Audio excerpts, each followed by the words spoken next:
Veliki pozdrav, gledajte Glas javnosti. Vaš i naš gost danas je Srđan Škoro, novinar. Srđane, dobrodošlice za vas. Hvala vam na vremenu koje ste odvojili. Hvala vama što ste me pozvali. Pa šta bi na početku ovog razgovora dva novinara mogli da pričaju već o situaciji koja nas je sve zadesila, u kojoj se nalazimo manje više. Podsjetit ćemo ljude da sad ne gubimo vreme na to, svi znaju vašu priču pre 10 godina, vaše čuveno gostovanje u jutarnjem programu RTS-a, kako ste prošli, kako ste na kraju izgubili posao i kako ste od nekoga koji je u jednom datom trenutku poželeo da bude čak i predsjednički kandidat, pa u tome nije uspeo, došli do ovog momenta kada kažete da se nalazite na birovu za zapošljavanje i kada niko od medija ne želi da zaposli čoveka vašeg profila.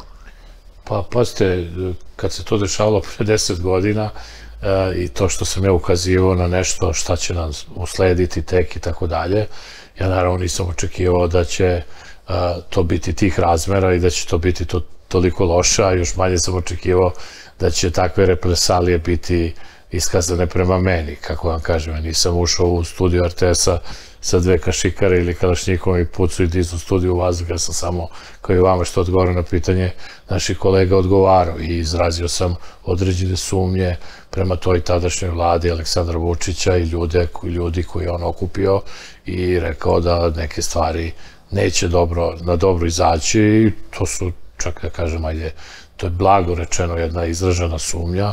Posle toga je krenuo taj jedan progon, jedan lom, jedna neverovatna stvar, tako da su mi prekinuli karijeru, znate, to je bilo pre 10 godina, a nekome se to čini kao da je bilo juče.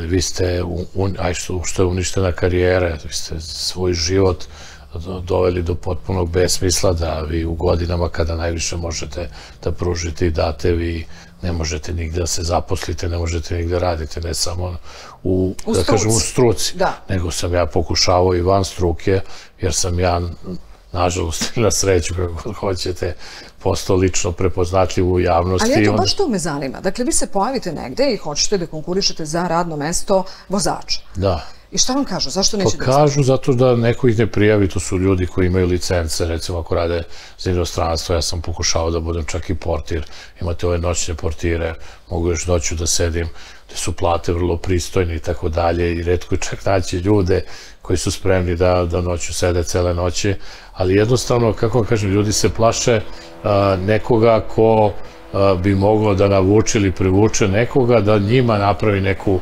bilo kakvu štetu, da li da im ubaci nešto, da li da im oduzme licencu, da li da im na neku robu stavi zabranu za prodaju ili da im napravi neki višak.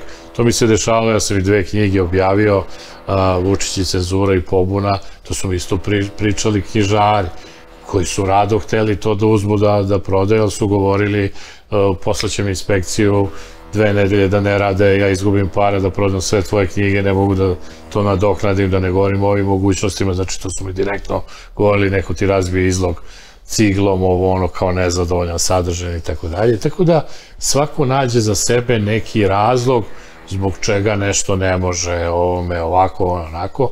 Ja nekako nisam, ja sam sve mislio to će proći, borio sam se sve vreme, što bi rekli, jurišu na te vetrenjače u koje su uvek olupate i viteški jurišati na to i još više viteški je kada se olupate u vetrenjače ponovo to nastaviti i produžiti. Ja i posle 10 godina nisam odustao, ali ono što je apsurdno dodatno u mom slučaju, ja sam jedan od retkih prvo novinara, pre svega, pošto novinari imaju neki čudan stav kako ne treba se svrstavati nigde. Ja sam smatrao da je dužnost i novinara i svakog čoveka u ovom zlu dobu upravo se svrstati i pokazati i govoriti u svakoj prilici, na svakom mestu šta mislite.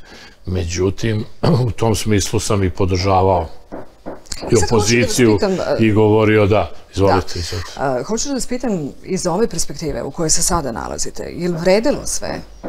Jel biste to ponovili? Da ste ponovo u toj 2012. kada je to bilo gostovanje na RTS-u? To je bilo 2014. 27. aprila. Dakle, 2014. 27. aprila, da li biste ponovo isto uradili, ponovo prolazili kroz sve ovo sada sa ovim iskustvom koje imate? Pa čovek kada nešto radi, on nikad nema predstavu o mogućim posledicama. Ja naravno nisam znao, ali kako vam kažem, vi dovedete sebe u jednu poziciju koja je sama po sebi napraviti od svog života pakao, od porodice, od prijatelja, od svega to što sam ja lično prepoznatljiv, što me ljudi tapšu po ramenima, što vam daju, što veruju, da kažu veruju u vas, sve to lepo i sve to divno i upoznate neke ljude koje ne bi drugačije upoznao i to je neka, ajde kažemo, mala satisfakcija uz onu sudsku koju sam dobio, da sam dokazao da su radili to sve protiv mene što su radili u Večernjim novostima nezakonito, ali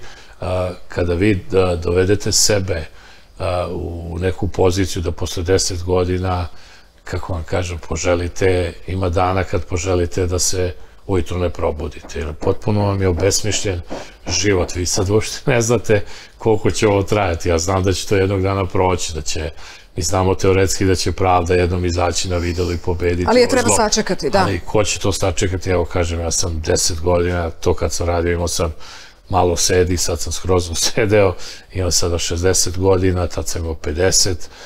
Bojim se da, evo, s vama kroz 10 godina ponovo u studiju negde nekom sedimo i pričamo o iste priče, a to je, sav razlog je u tome što ni ovi sa druge strane, koju sam spomenuo, opozicija i oni, nisu spremni da učine taj korak, a to je da se ovaj sistem, ne samo promjena režima, naravno obavezna, ali ovaj sistem promeni da više ne bi dolazili u prilike da neki ljudi poput mene ili poput nekih drugih koji su možda čak i gore prošli od mene, to sve ne prolazi. Ali vi ste bili na neki način pokazna vežba svima ostalima. Pa šta ne treba činiti ukoliko ne želite ovakve posljedice, dakle nemojte se ovako ponašati. Da, ja mislim da sam ja pokazna vežba i za vlast i za opoziciju, što je dodatno opterećujuće i da oni na meni pokazuju da je svaki otpor uzaludan i da jednostavno da je svaka bitka unapred izgubljena i onda na vašem primjeru to dokazuju i oni su to uspeli da dokažu. Oni jedino nisu očekivali da ću se ja toliko otimati, da ću ja toliko izdržati, da ću izdržati u onom smislu da se neću prodavati za razne stvari, niti ću moje neke stavove staviti u kontekst nečega što je za mene kao čoveka, kao novinara, kao građanina ovog grada, kao građanina Srbije potpuno neprihvatljivo. Sad me zanima da malo prokomentarišemo ESNAF. Kako oni reaguju? Šta vam kažu dugogodišnji kolege kad vas sretnu? Oni su zadržali svoje poslove, rade, dobijaju svakog meseca platu. Je li ih sramota? Pa ne vidim, ja to, svako gleda sebe, znate, svako nađe za sebe neko opravdanje, ovo ima bolesnu majku, ovo ima malu decu, ovo ima ovo, svako nađe, kažem, svaki čovjek za sebe, oni sve to vide, verovatno registruju. Kako vam kažem, ja se sjećam toga, recimo za mene je to fascinantno bilo kad se to desilo i kad sam se vratio u toj kući gde sam proveo više od 20 godina, gde sam nekim ljudima pomagao, neke čak učestvovao u zapošljavanju i tako dalje. I onda ste vi o tome svemu sam ja to čitao u knjigama. Kako vam kažem, vi se suočite, tam spuštaju ljudi pogled. Kažem, i to ljudi koji vas znaju, kao da ste vi njima neku pobili familiju, vratili nešto nažal. Oni to rade iz straha da ne bi videli da su sa vama, da su uz vas na bilo koji način, ako možda intimno jesu, ali se boje za sebe da ne bi prošli kao ja. I to je nevjerovatan jedan osjećaj. Govorim sad o ljudima u neposrednom okruženju redakciju, bilo onih naravno koji nisu se obazirali, pa s njima ostanete u nekom kontaktu na nekoj kafi i tako dalje, ali suštinski ESNAF, Udruženje novinara Srbije, čiji sam član, mi je pomoglo u smislu te pravne zaštite, advokata i tako dalje, mi smo se izborili u svim tim otežavajućim okolnostima i za to i u tome smo uspeli, ali kažem, sve zajedno to vam je mala satisfakcija, strašne su poruke koje ostaju i kažem, ja gde god se pojavim, mislim da kod ljudi se javlja kontraefekat i smatra da ovako upravo ne treba. A ja smatram da upravo ovako treba i da ima mnogo ljudi koji slično kao ja razmišljaju, ali da oni jednostavno nemaju snage, nemaju volje, nemaju želje da prolaze sve ovo kroz šta očigledno se mora proći, jer ja mislim da do promene ovog sistema i do rušenja ovog režima bez ozbiljne pobune i bez spremnosti ljudi da u tome svemu postradaju, da nešto rizikuju od svoje komocije, od života, od svega, pa čak i glavu ako treba, neće doći.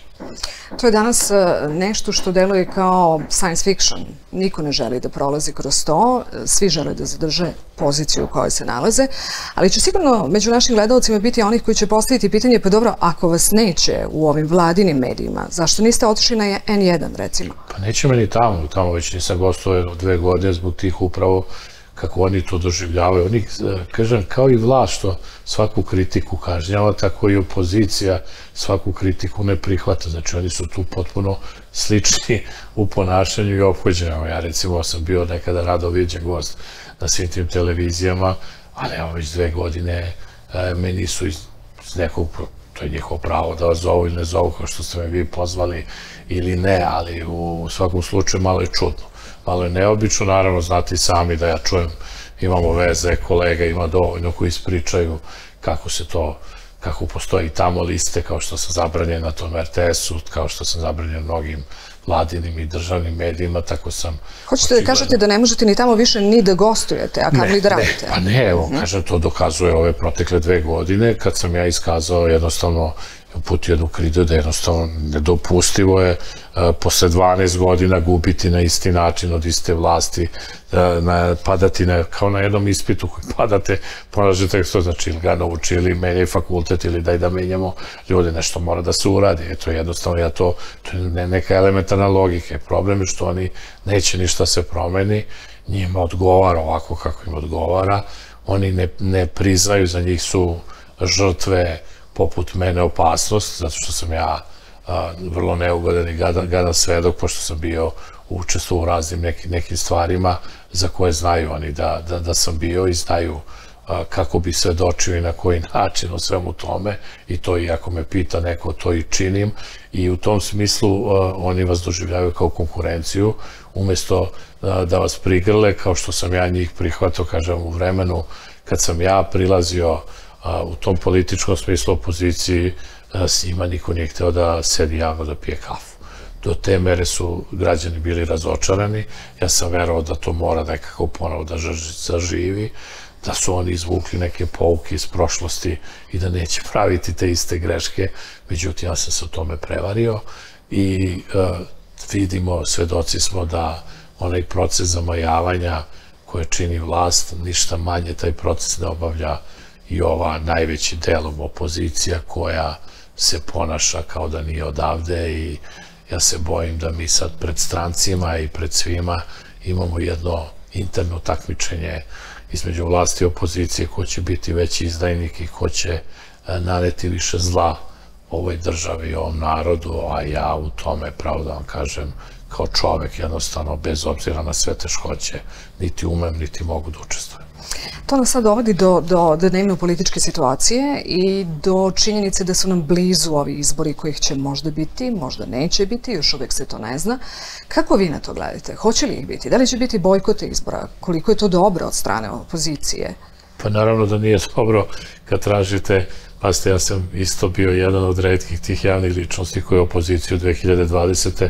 podržao u tom bojkotu, iako je tada manje bilo razloga za razne stvari, ali jednostavno bili su protesti, jedan od 5 miliona, ja sam bio jedan od traženijih govornika na tim protestima i jednostavno narod je hteo da se stavi neka tačka i da se napravi. Ste imali, opozicija imala tada, ako me sećanje ne vare, negde 762 odbornika po svim skupštinama gradova po Srbiji, imali ste proteste u više od 100 gradova po Srbiji, u Beogradu svake subote i tako dalje, napustili su parlament i to je nekako delovalo kao neki aktivan otpor i tako dalje. Nije pokazalo se kao rezultat, možda je čak bilo bolje da sada gledam sa ove strane, da se tada izašlo, jer su ljudi bili nekako na tim protestima povezani, jedinstveni. Bio taj veličanstven miting na kome sam ja govorio 13. aprila, koji više niko ne spominje. U toj opoziciji niko ne spominje taj sporazum sa narodom koji sam ja, eto, sticam okolnosti, zato što niko nije hteo, su se svi plašili reakcije građana, prvi potpisao, a u tom sporazumu jasno piše da opozicija, dok se ne ispune svi uslovi, više neće izlaziti ni na jedne izbore tada, 2020. Međutim, oni su već naredne godine prekršili to, prekršili taj sporazum sa narodom i izašli na izbore pod svim ovim istim uslovima protiv kojih protestuju, pa su onda sada ove godine, prošle godine u decembru, opet bez ikakvih uslova izašli na sve te izbore. I sada kad su tražili ponavljanje u Beogradu, sada opet prete nekakvim bojkotom, a ne kažu da će izaći iz parlamenta pokrajinskog i ovog glavnog srpskog parlamenta, jednostavno ostaviti sve te privilegije i kaže ako ideš u bojkot, ne može da bude pokradeni, ne mogu da budu pokradeni izbori u Beogradu, a da nisu u celoj Srbiji ili u Vojvodini pokrajini. Tako da je to besmislena ta teza i onda vi vidite jednu neodgovornost i neozbiljnost, kod građana se ponovo javlja apatija, pogotovo ovih opoziciono orijentisanih, upropašćeni su svi protesti na razne načine, znamo kako je to išlo, kažem, u jednima sam aktivno učestvovao i nisam imao vremena da se bavim, ja sam išao da se oni podižu i činio sve da dobiju na snazi, na sadržaju, da dobiju na brojnosti. Neko je očigledno sve to radio iza scene kontra i mi imamo sada rezultat da imamo potpuno apatiju, umesto da u Beogradu sve snage opozicione budu upregnute u to da se bar Beograd uzme, da se preko Beograda kasnije uzmu neke opštine, što bi bilo mnogo lakše, da se uzme nekoliko gradova, što je takođe moguće, i da se iz te pozicije gura u neku promenu sistema. Tako da, ja mislim da će oni, da je ovo jedno, ajde kažemo, neka igra za majavanje, da će na kraju verovatno neki od njih izaći i da će se zadovoljiti ta forma, a suštinski, bojim se da neće doći do onih toliko željenih promjena, makar ovde u Beogradu, do kojih bi moglo, jer postoje za to realne šanse, ali za to, evo, kažem, koji je danas datum, vi ako drugog izađete, opet nema opozicija kandidata, opet nema nikakve kampanje, nema nikakvog sadržaja i želje, nema stava i objašnjenja šta ćemo mi to uraditi drugačije od njih, na koji način ćemo to uraditi i obraćanje tom istom narodu koji vam je već više puta davao neku priliku i šansu da nešto uradite, a vi ste to ispustili. Dakle, vi hoćete da nam kažete da ova i ovakva opozicija služi samo za davanje legitimiteta, je li to? Pa ja hoću da kažem da ovako sklopljena opozicija jednostavno pokazalo se ovih 10-11 godina sa tim istim ljudima koji se vrte sve vreme, ne može da učini taj iskorak i pored, verujem da i postoji želja, trud i držnede, iskorak u rušenju ovog režima. Razlozi su mnogobrojni, možemo ih analizirati, ali jednostavno oni tako spakovani ne mogu. Znači oni pričaju o najvećem uspehu sad na prošlim izborima, govore o ne znam koliko su osvojili, a istovremeno Vučić je osvojio duplo više glasova od najveće opozicijne strane. Znači duplo više posle 11. 12. godine vladine. I sad se postavlja pitanje kako pobediti najjaču stranku ikada na ovim prostorima. Oni su jači, čini mi se, i od Saveza komunista.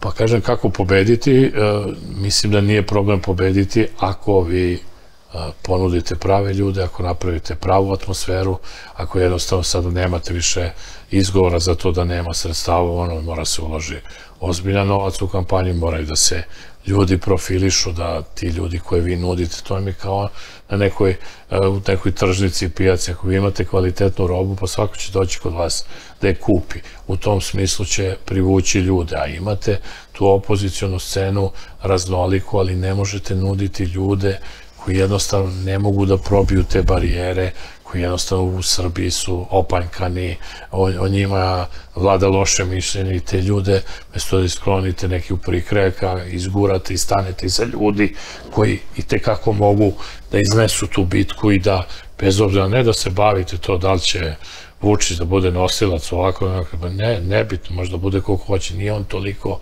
sve ovo vreme jak, to što ste vi spomenuli kao Savez komunista ili držnede, niti su oni toliko organizovani kao što su ovi bili nekada, koliko same slabosti u jezgru opozicije su glavni razlog za to. A ja mislim da se to može, da je bilo za to prilika i da su ti svi protesti nekako se izjalovili upravo zato što su usmeravani u potpuno pogrešnom smeru, a ne u ključnoj tački, a to je pre svega rušenje ovog režima, a onda obavezna promjena sistema koja jedino tako možete da isključite da se ti razni ljudi i u vlasti, i u opoziciji, i u bivšoj vlasti pojavljuju i rade sve ono što smo svedoci da su radili i rade i dan danas.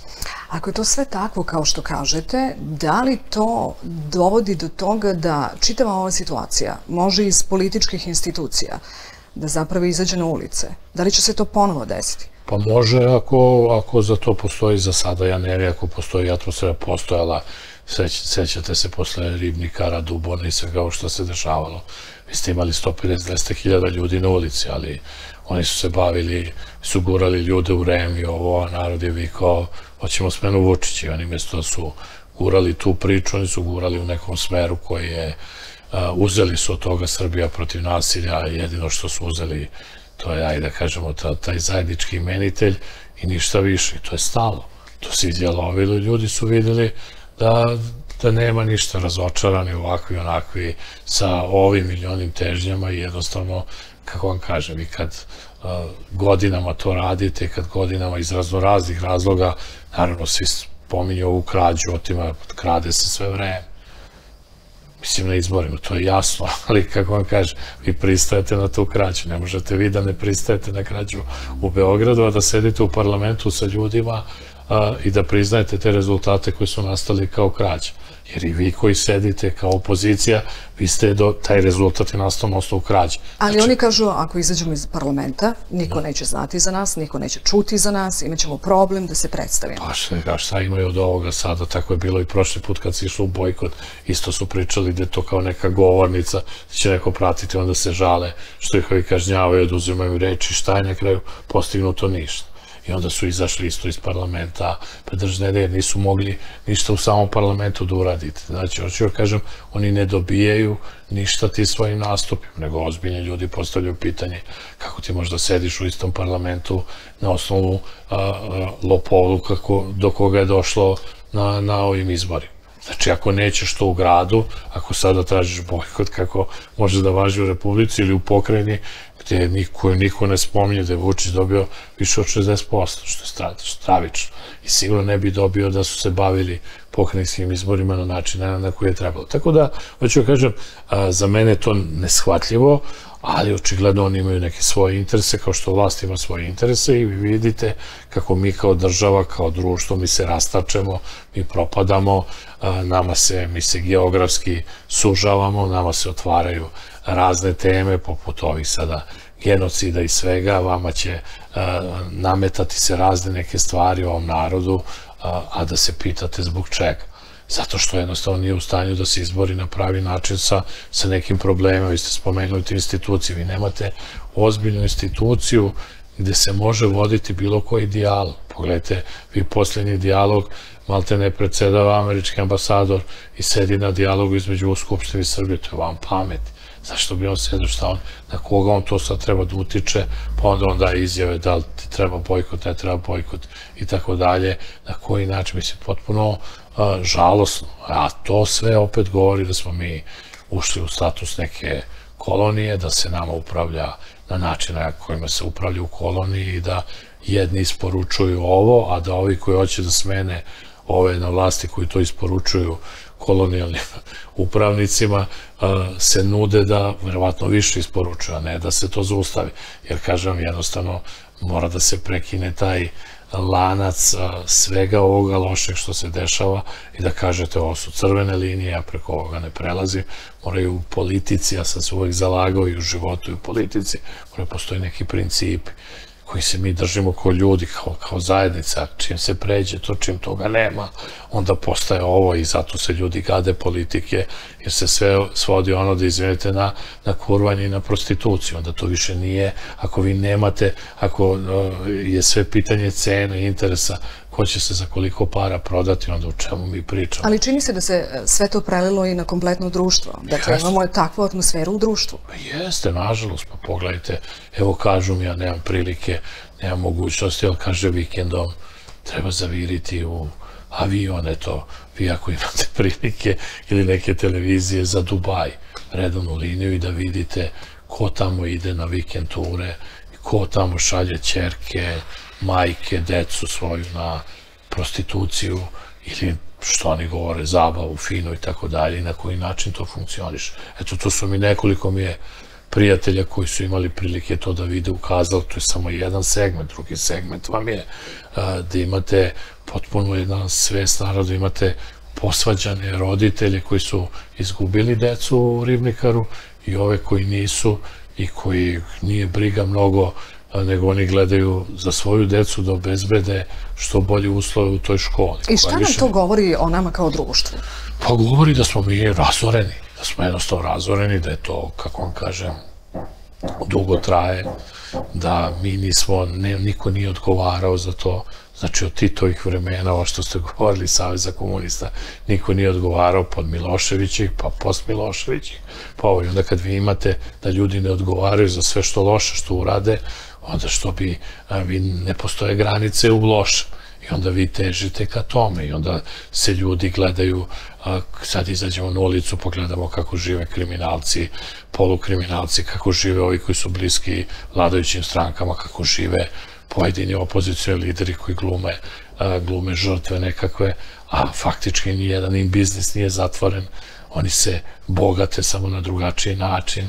I to je prosto neverovatno. I onda se vi pitate, čekaj, šta mi ovde radimo, šta ovaj narod, kako je ovo moguće? A onda imate ljude koji, eto, jednostavno, imate malinare kojima nije isplaćena malina, ali svako se sad nada za sebe da će njemu neko nešto dodeliti. Znate, svako ima taj neki interes da kaže neće mene to pogoditi ili ovo sad što vam ja pričam, i mnogi su, zahvaljujući toj taktici, i izbegli sudbine poput mene, iako slično možda razmišljam, ali jednostavno ljudi sebi objasne da je možda bolje da oćuti tada, da je bolje da pogazi neke principe, da sam sebe pljune i da kaže dobro, da proguta sve to što treba da proguta i kaže nema veze, idemo dalje. Tako da, kažem, jako je teško govoriti ljudima šta treba, ja mogu da uvek saopštam svoje viđenje, ali viđenje i želja, kažem, odavde je proterana istina, zahvaljujući tome i ovaj poziv kojim sam se ja bavio skoro 35 godina, koji se vi bavite, je bačen potpuno u blato. Jer vi pazite, vi ako nemate to u sebi, da saznajete istinu, da saopštavate informacije ljudima, onda je sve besmisleno. Da, i sad razmišljam, vi ste jedna od retkih osoba koja na našoj sceni živi u skladu sa onim što priča. Da. Obično je to u suprotnosti, to se danas pokazuje kao namazani su, tako treba. Da, pa zato kažemo da vi dobijete tretman ludaka, budale, postanete slučaj, što ja jesam nesumnjivo, i onda se to govori o vama kao slučaju, a suštinski, kažem, do toga je došlo potpuno spontano, tako što sam ja odgovarao na pitanja ljudi koji su me pitali, što sam ja smatrao da je to normalno. Ko zna kako će se završiti ovaj naš razgovor? Nada se da neće, pošto nije jutarnji termin, obično se ujutru nešto dešava pretrano, ali hoću vam kažem, to je, posljedice su, znači niko ne očekuje da će to biti tako, ali jednostavno, ja mislim da ljudi ne žele, ja ne znam, kažem, jako je teško definisati šta je kod ljudi, jer kažem, novinarstvo se raspalo, jedan razlog su ljudi koji su tu dolazili, koji su jako malo imali veze sa izvornim novinarstvom, malo želji i uništavali su kuću po kuću iz političkih, ličnih... Što je danas evidentno, to možemo da vidimo na svakom televizijskom kanalu ili listanjem dnevnih novina i tako dalje. A s druge strane imate ljude koji su gladni na izgled informacija i željni te istine koji ništa ne čine. Sad kad smo kod tih informacija, činjenica je da mnogi žele upravo vas da gledaju, jer s vremena na vreme dobiju neke informacije za koje nisu mogli da pretpostave da postoje. Da se vratimo na političku scenu o kojoj smo počeli da pričamo, vidim da postoji sa razlogom nepoverenje prema opoziciji. Imate i to iskustvo, napomenuću još jednom, iskustvo čovjeka koji želeo da bude kandidat za predsjednika države, pa se sve završilo kako se završilo. Sad me interesuje, neko će da kaže, pa dobro, ne sviđa vam se ova opozicija. Zašto vam se recimo ne sviđa Nestorović? Evo, on je pre neki dan objavio ko će da bude kandidat za gradonačelnika, to je onaj ginekolog Borislav Antonijević. On je već bio kandidat za gradonačelnika, ako ljudi ko prati to Dveri i ove kombinacije druge prethodne, pa to se nije završilo ništa dobro. Pa ja pravo kažem, ja Nestorovića i tu celu ekipu ne doživljam kao opoziciju. Nikad ih nisam ni doživljavao. Ja mislim da su oni samo produžena ruka vešto servirana vlasti i nisu samo oni jedini i da su oni sateliti i da oni odrađuju poslove za sebe, a indirektno i direktno za ovu i ovakvu vlast i da su dobar taj tas na vagi gde ljudi koji su... Na osnovu čega to procenjujete? Oni kažu da neće da sarađuju. Evo, reći ću vam, pa oni neće kako neće. Reći ću vam kad je Boško Obradović i zajedno sa jednim delom POKS-a, čiji je predsjednik zvanični bio Žika Gojković, koji je sada, a i tada je bio član SNS-a i sada je poslanik SNS-a, računalo se da ne može da pređe cenzus. Znači imali su on, Parandilović, imali su Putina sa sobom, pa su procenili ovo. Onda se odjednom u nedelju dana, 7 dana pred izbore, menjaju svi panoi ovo. Odjednom se pojavljuje Nestorović kao kandidat koji podržava to i tako dalje i diže ih sve zajedno preko cenzusa. Neko je tog Nestorovića poslao tamo, nije ga što ga nije poslao negde drug. Otkud je on sad to odjednom poželeo da podrži baš Boška Obradovića i ovo i tako dalje. Onda ima niz drugih nekih poteza koje on vukao, načina koji je vukao, koji su toliko očigledni. Znači, pazite, 2 godine sedite u studiju Argumenta Happy televizije. Ja poznajem tamo i neke urednike, poznajem, radio sam čak jedno vreme i sa Milomirom Marićem. Ja nikad za sve ovo vreme nisam pozvao ni u jednu emisiju Happy. Pitanje je da li bi i otišao, to je sad već druga stvar, ali kažem, nikad nisam pozvao. A da visim, onda se oni pravdaju da su to neke teme, Ukrajina, rat, vamo, tamo... Geopolitika. Pa dobro, što u toj geopolitici ne otvore temu da kako Vučić prodaje oružje Ukrajini. Što nikad nisu rekli ni jednu stvar o ovom režimu na način na koji se može pričati. Pogotovo direktno, šta vam ko može. Ne, oni to nikad nisu... A jeste li čuli nekoga u aktuelnostima da priča o tome? Ne, niko nije govorio, jer oni, koliko sam čuo, dogovor je da se režim vlast, oni već pristanu, kao sad da ste vi meni uslovili dolazak ovde u studiju, a da ne pričamo Peri, Miki, Žiki, nije ni važno kome, ja bih rekao, čekajte, stanite, vi možete da me ne pitate o tome, pa da preskočim, ali uslovljavanje, mog gostovanja, i sad pazite, to traje godina. Znači, oni vise, oni svoju popularnost na nacionalnoj frekvenciji, sede u Pinku, sada sede Informer, sve žive moguće, znači, znane TV stanice za koje znamo da ih kontroliše režim, oni su tamo rado viđeni gosti i pričaju to što pričaju. I sad nekome je to, kako vam kažem, ugodno da poveruje. Ja znam neke ljude, sreo sam neki ljude na ulici koji zaista u to veruju. Kažem, ljudi su do juče verovali da je Milica zavetnica opozicije. Dok se nisu razuverili, znači morala je direktno da pristupi. Tako isto bilo, ako se sjećate, pre nekoliko godina za Šapića, gde se govorilo Šapić, opozicija nezavisno drži ovo, dok nije direktno ušao u glavni izvršni odbor i postao deo SNS-a. Sad ljudi poput mene, kad su to na vreme ukazivali, niko nije rekao, tad su me napadali zbog jednog, niko nije rekao, bio si u pravu za ovo ili za ono, ne treba ni da kaže, nije ni važno, ali govorimo, znači, a to ja radim ne jedno zato što ima neki insajderski, prvo imamo neke informacije, jednostavno ukrštate podatke, ukrštate ljude i onda imate tu ekipu, njih 7 koji nisu sastavili, koji su se upoznali u studiju, znači sad ako sad vi da dovedete ovde 2-3 sagovornika i da budem ja i sad mi postajemo odjednom politička stranka, opcija ovako, malo neobično, pogotovo u zrelom dobu. I sad oni postaju kao ortaci, i onda se posle 5 dana posvađaju. Počne prvo sa onim njihovim kandidatom Jerkovićem, koji je ubio već u sastavu parlamenta kao lažnih bunjevac, opet preko drugog dela tog POKS-a, koga stalno spominjemo. I sada, pazite, vi sad imate, kao oni nisu znali ko je on, kako ni znao ko je on, tu kucaš na Google, znaš ko je on, pa je tu došlo svađe. Pa onda je došlo do rascepa, kao sad Nestoroviću hteo da bude predsjednik, ovi nisu hteli, pa kolektor uzeli, pa su se sad oni raspucali na 3. deo i sada imate Nestorovića, odnosno taj njegov deo krilo, koga ovaj režim je potreban da odrade se ovi lokalni izbori, da on bude jedan, što Nestorović nije bio kandidat za gradonačelnika na ovim prošlim izborima. Šta vi mislite, zašto? Pa eto, zato što nisu hteli da to ispadne tako. Uzeli su koliko im je trebalo, uzeli su u dogovoru koliko se može uzeti. Kažem vam, vi spominjete to moje iskustvo gde sam ja najavio kandidaturu, ja nisam uspeo čak ni da se kandidujem, ali upravo zbog tih stvari. Nema osobe s kojom ja nisam pričao na tom ajde kažemo, nebu opozicije, pa su bili tada čak i njegovi neki predstavnici tog Nestorovića, bio Alek Račić, bili su ovi koji se više ne spominju. Spominjao se ovaj Borović koji je na listi, oni su zajedno imali te neke zmajeve svoje i tad se pričalo recimo za te potpise, oni su nudili, imaju se 600.000 potpisa skupljeni. I onda su oni kao nešto nudili to, držite nedelju, ono pa preko nekih ljudi, a to naravno nisam hteo da ulazim u takve aranžmane, a ljudi koji su kao meni obećali pomoć i finansijsku podršku su se izmakli u trenutku kad je trebalo da isporuče. Ja sam potpuno ostao, ajde da kažem, na ledini, ali to vam je neki dogovor bio, to je neko moje iskustvo. Ja nisam imao nameru, ne znam ja šta ja sam hteo, jednostavno se pokrene ta opozicija, se pokrene priča, kao neće niko, nemaju kandidata, evo ja ću, ajde da vidim, ali može.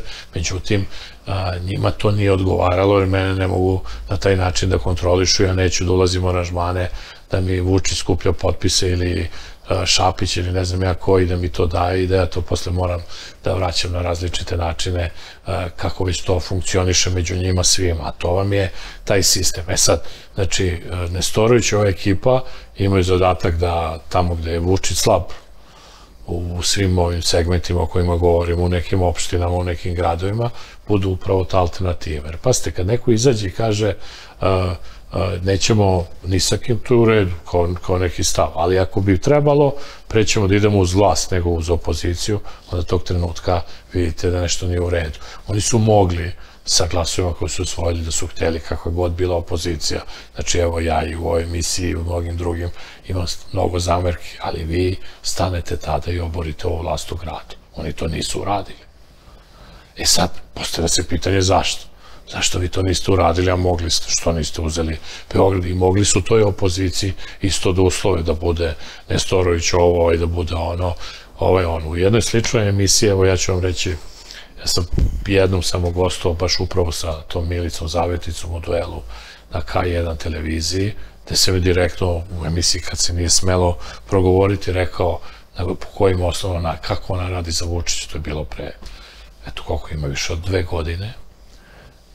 Direktno njoj ste rekli? Da, direktno njoj u toj emisiji i tako dalje. I šta vam je ona rekla? Pa ništa, ona je histerisala ovamo, tamo bila jako nezadovoljna, ona je tu redovan bila gost, ja tada i nikad više. I kad smo se mi vratili u studio, po njoj je došao naravno vozač, pošto ti naši opozicijani lideri imaju vozače, imaju sve privilegije ili slične privilegije koje vlast. Ja sam čekao prevoz, naravno, televizije, produkcije, pošto to tamo negde prema Pančevu.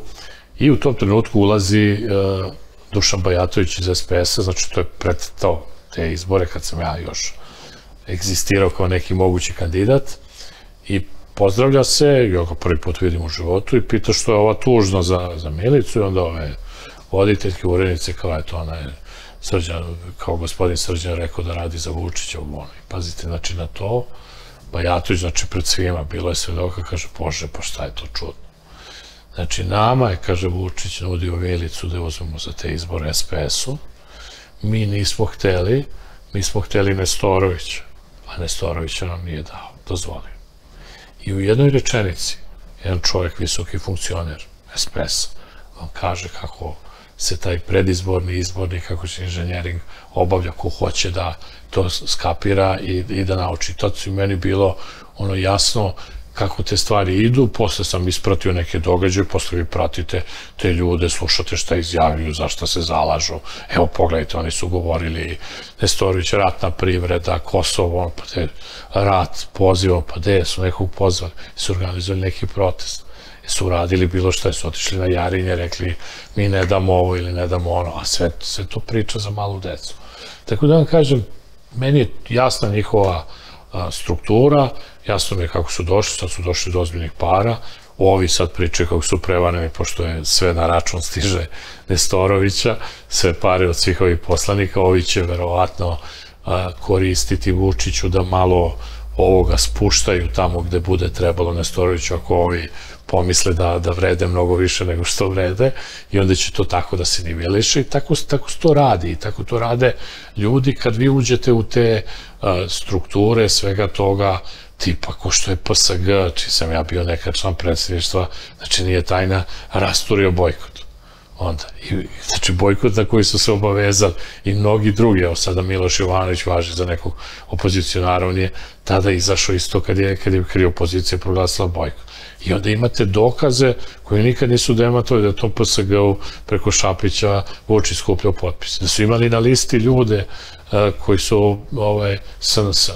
Ovi ljudi. Čekajte, i sada vi to kao prigrlite, pa smo mi od sutra kao neka opozicija, pa ćemo mi sad kao ne znam ja šta da radimo. Neće, zato što, kažem ponovo, nema principa, nema stava. Znači, ne može Miloš Jovanović da bude preko noći opozicija, da juče primao one sablje i proglašavan za najboljeg đaka sa Sandrom Božić. Možete misliti tu školu visoke odbrane gde su Miloš Jovanović i Sandra Božić najbolji đaci i dobijaju ukrasne one sablje i mašu njima, čovjek koji hvali Vulina, koji nije smeo reći da kaže protiv, znači u emisijama na Utisku nedelje tipa ili ovoga, lošu reč o Radojčiću, Veselinoviću i tako dalje, sada je odjednom verovatno nezadovoljan nekim ponudama koje nije zaokružio sa Vučićem, ulazi se u neku priču gde on sa opet delom POKS-a koji egzistira tako kako egzistira. Svi znamo koga je formirao, kako je formiran i ko je dojuče bio predsjednik tog celog POKS-a.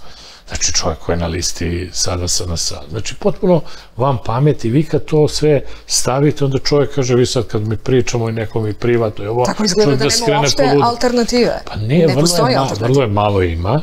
Znači, oni koji su nedvosmisleno protiv, njih neće, oni remete te dogovore i u ovoj najvećoj opoziciji, jer vi kad ste nedvosmisleno protiv, što bi ja sedeo s nekim kome Vučić skupljao potpise i koji je završavao neke poslove sa Vučićem na ovaj na onaj način, ili koji je 5 godina s njim sarađivao, od kad se to meni desilo, oni su postali opozicionari 5 godina, da sam se 5 godina borio i za opoziciju i za sebe da dođe izražen sa tim i takvim režimom. Pa im ajde kažem, dobro, nema veze, ajde, ako nisi uradio ništa loše, ajde i ti se priključi uradi, ali se priključi na način da to bude konkretnom nekom akcijom, konkretnim stvarima. Znate, vi sad imate te apsurde, vi nemate ni jednu akciju opozicije ili većinski protiv režima. Vi nemate ni jedan događaj, znači to su afere na dnevnom nivou se proizvode i vi to konstatujete, sastave se saopštenja, jedni objave, ovi prile, ono, i nikom ništa. Vi nemate permanentni stav. To je to, radit ćemo to i to. Ako to ne uradite do tada, mi nećemo. Evo sad ovo vam je primer oko bojkota za i protiv. Vi sad imate raznorodne elemente. Vi sad čujete zeleno-levi iz te koalicije Srbije protiv nasilja, ipak nisu ni doneli odluku o bojkotu, ovi nisu, ovi jesu, pa onda juče vam Borko Stefanović kaže da će oni tek doneti odluku, a Dragan Đilas i Miloš Jovanović su u istoj emisiji nedvosmisleno rekli da neće izaći ni po koju cenu na izbor. I sad šta ćemo kad izađu? Kako to kod ljudi koji promišljaju i razmišljaju, kako to deluje? Kako to deluje potpuno neodgovorno i neozbiljno. Niti treba zakucavati jedno ili drugo, nego kažeš, ajde vidjet ćemo, daj da vidimo šta je neki interes, ali interes da se preuzme taj grad, jeste. Ajde da vidimo ko će da ga preuzme. Jeste li uopšte čuli kada su u pitanju izbori, kažete preuzimanje grada, jeste li čuli da je neko pričao o nekom programu, o nekim planovima, o nečemu? Toga nema? Ne, nažalost i ono o čemu se ćuti, a i ja sam eto kad god imam prilike govorio vama, trenutna privremena uprava grada ima dvojicu ljudi iz opozicije, Đilasu ima ovog Dobricu Veselinovića i ovog kandidata za gradonačelnika Obradovića. Prosto oni su zajedno sa Šapićem i sa ovim iz SPS-a i ne znam ko je tamo treći pet, oni su gradonačelnici, oni upravljaju ovim gradom. Sve ovo vreme i dan dok mi sedimo, oni su upravljaju. I sad pazite, to što oni pričaju da ovi telefonskoj sednici preglasavanje, pustiti i preglasavanje i ovo, šta ti radiš tu?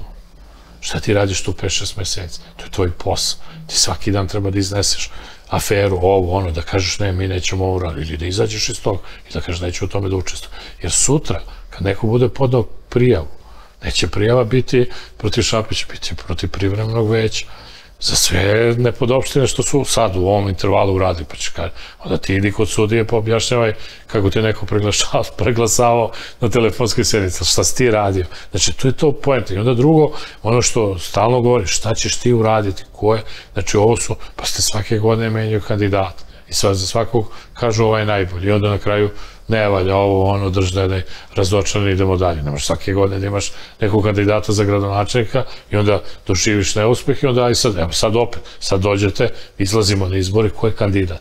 Šta je priča?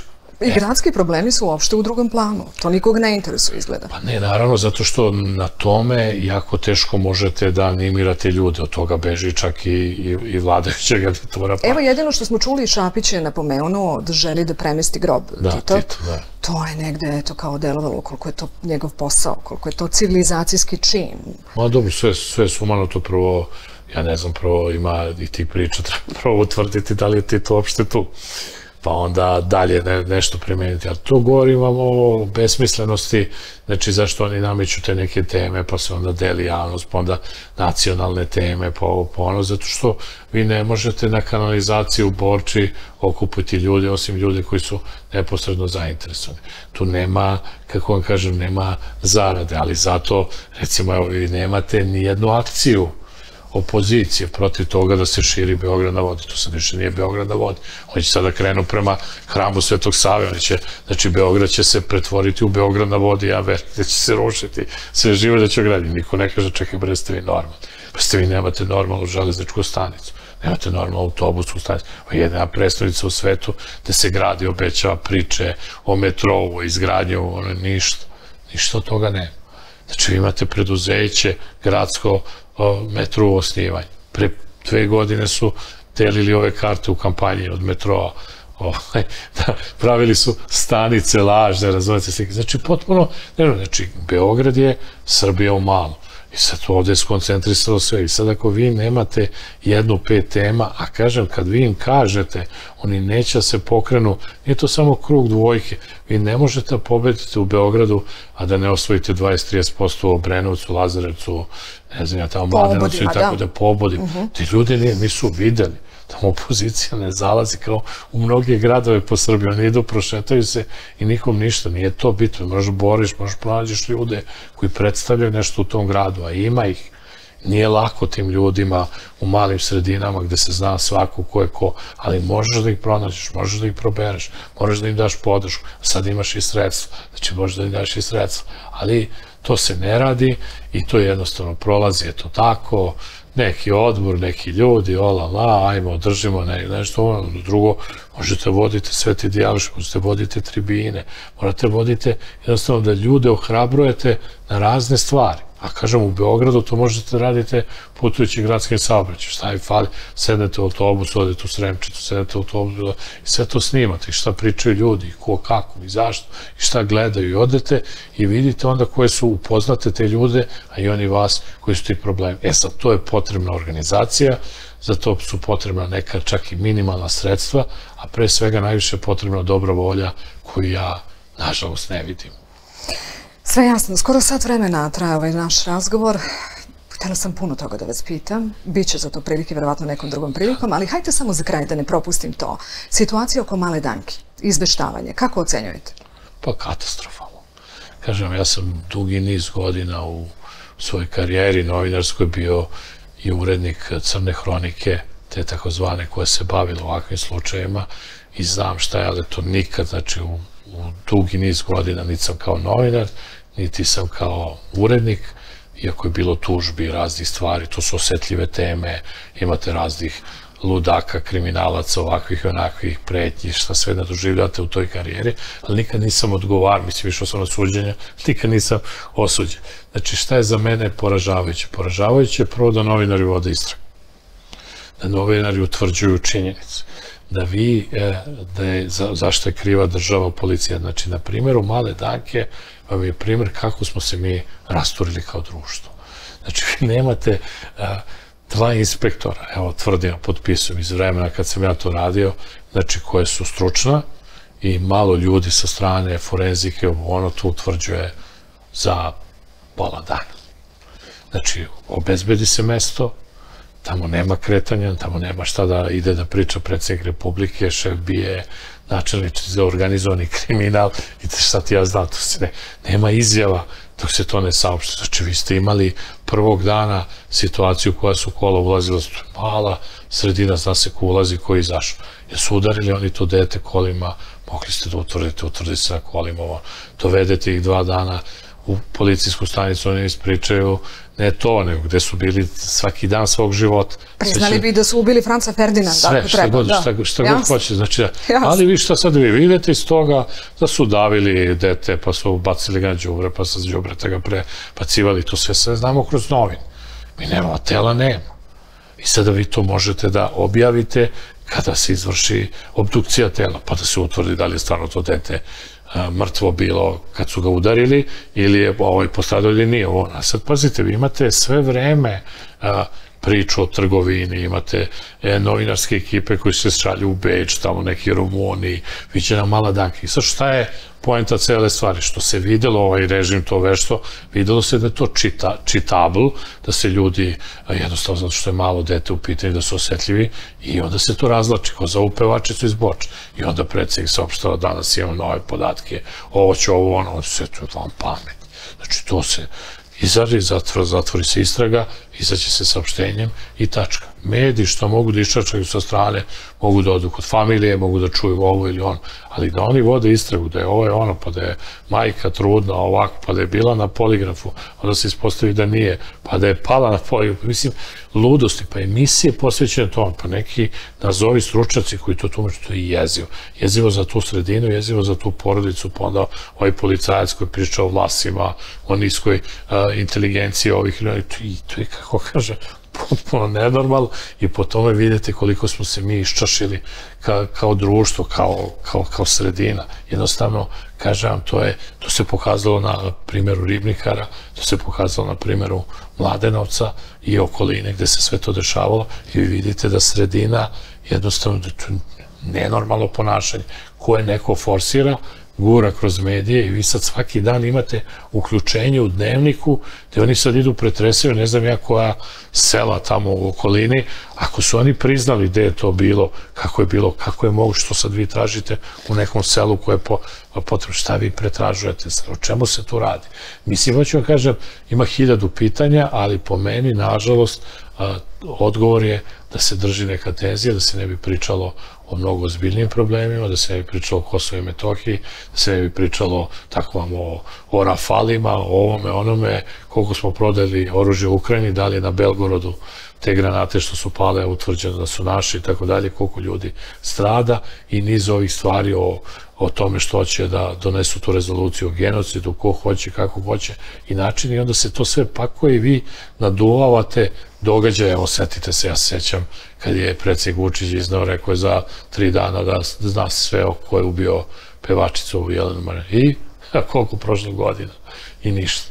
Jer se zna, ovo je u zatvoru, pušten, nije muž, jeste muž, mamba je, tetka je. Dakle, procenjujete da će situacija biti i sa malom Dankom, da ćemo to gledati u nekim nastavcima? Pa očigledno dok ne splasne ta atmosfera koja ima skok, znači čim imate, sad se sve meri tim lajkovima, besmislenim glupostima, umjesto da se rešavaju problemi i da se skidaju stvari, jer kako god ja verujem ili želim da verujem da mi još uvijek imamo u policiji neke ljude, profesionalce koji bar znaju da obezbede mesto neko zločina, tu ne mogu se šetaju novinari, ljudi, ovo to nikad nije bilo, znači jednostavno to se izoluje, znači izoluje se porodica, to se napravi, kako vam kažem, za 15 minuta profesionalci naprave plan šta se tu radi, ko se sasluša, ko se privodi, vidi se, utvrdi se i sve je jasno šta se onda dogodilo i ti rešavaš taj slučaj i to skidaš sa tu temu, to je onda 2 dana priče i ništa više, ali nije 22 dana. Da,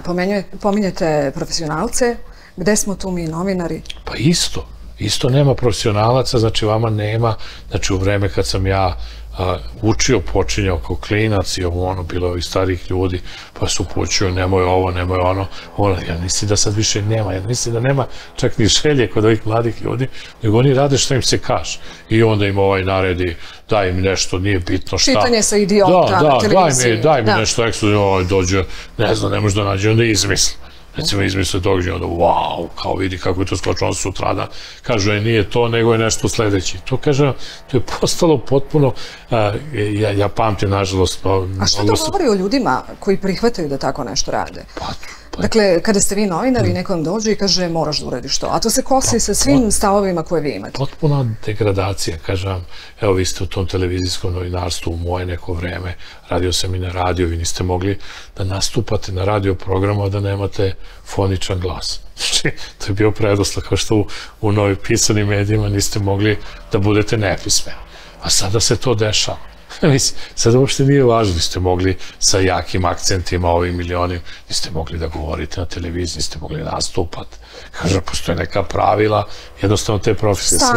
Standardi, sve to izgaženo do te mere, znači ugaženo i onda vi kad to popustite, onda dolazi ko stigne, znači dolazi, pita ko šta stigne, ulazi ko kako stigne, niko ne pita ono što treba da pita, niko ne razmišlja o tome, nego se gleda ta lažna, takozvana slika gledanosti, gde je dozvoljeno sve, znači da je ono, da li će se voditeljka skinuti gola ili će ovaj uraditi ovo ili ono i to se kao doživljava kao wow, vidi kako je to sjajno, super ono, a ne daj da vidimo da uradimo nešto pametno, da čujemo nešto novo, da jednostavno se napravi neki iskorak, toga više nažalost nema, afere se množe, događaj se množe, tragični, nažalost, poput ovoga ili niza drugih, ali vi nemate rezultat toga, nemate zaokruženu priču, jer se niko ni ne trudi u samom startu da to bude zaokruženo. I za sam kraj, kada će nam biti bolje? Da li moramo sami da budemo bolji da bi nam bilo bolje? Da li treba nešto da radimo? Da li je udruživanje rešenje?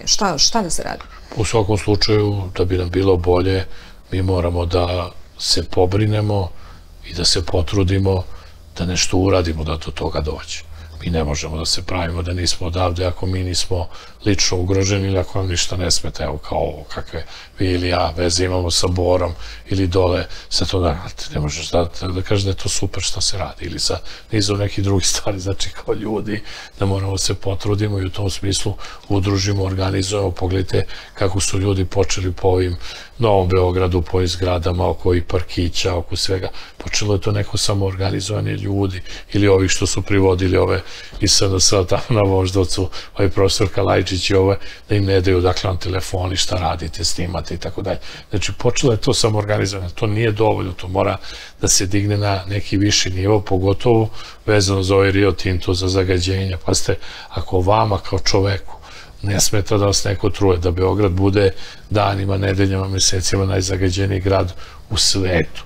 Pa čekajte, onda šta znači ako je vama to normalno, da kako mi možemo nešto da napravimo? Ako vam nije normalno, ajde da nešto učinimo zajedno da to sprečimo. A možemo da sprečimo ako imamo neki zajednički cilj, a ne interes lični, nego zajednički cilj da do toga dođe bez obzira šta bude posle. Znači da jednostavno učinimo taj iskorak i mislim da je u tome poenta, a do toga će jako teško, mi imamo sjajne individualce, znači ljude koji individualno ono, ali u grupi, u kombinaciji neke grupe to nekako je tako da vi imate sad proteste na Staroj planini, imate u Loznici za protiv Rio Tinta, oni neće nikako da naprave. Nama je zapravo organizovanje problem. Svaka vrsta organizovanja predstavlja... Organizovanje i onda ko će tu šta biti, znači tu ima, onda imate neke sujete, onda ko je to pokrenuo, prvi, drugi, kakvi to veze ima, ko je pokrenuo, daj da vidimo da se to završi. Znači mi ne gledamo cilj, gledamo samo ličnu situaciju. I onda preko toga počinju kombinacije kad to malo poraste, onda počinju ljudi da gledaju, određeni ljudi iz tog segmenta počinju da gledaju interese i korist od svega toga i zato vi sad imate, ja sam dao jedan primjer, imate ćutanje na fakultetima, u Akademiji nauka, znači od svih ljudi koji su najpozvaniji da progovore o raznim temama, ćute. A ovi koji govore, vi vidite da su oni na određeni način ili kupljeni ili korumpirani. U tom smislu možda bi to nam pomoglo. Ja smatram da bi ovi ljudi koji ćute, a od njih očekuješ i morali bi da progovore, da plate neki ekstra profit. Kad se ovo promeni, jer je nedopustivo u ovakvim vremenima ne zauzimati strane i ne reagovati i praviti se da nas ovo sve o čemu smo mi danas pričali ne dotiče. Ovako ćemo završiti razgovor. Hvala vam što ste bili gost. Hvala vama. Hvala i vama što ste bili uz Glas javnosti. Vidimo se nekom narednom prilikom.